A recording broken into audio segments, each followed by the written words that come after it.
हाय दोस्तों, आज हमको एक कछुए का बच्चा मिला है। देखो, अब इसको हम पानी में छोड़ने जा रहे हैं।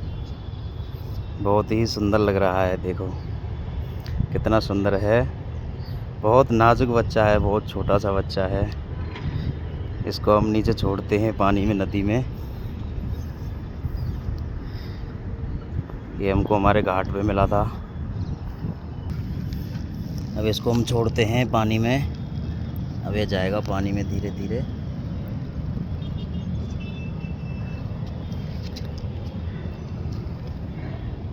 अभी पानी में जाने का मन नहीं कर रहा। वाह, अब ये चला गया अंदर।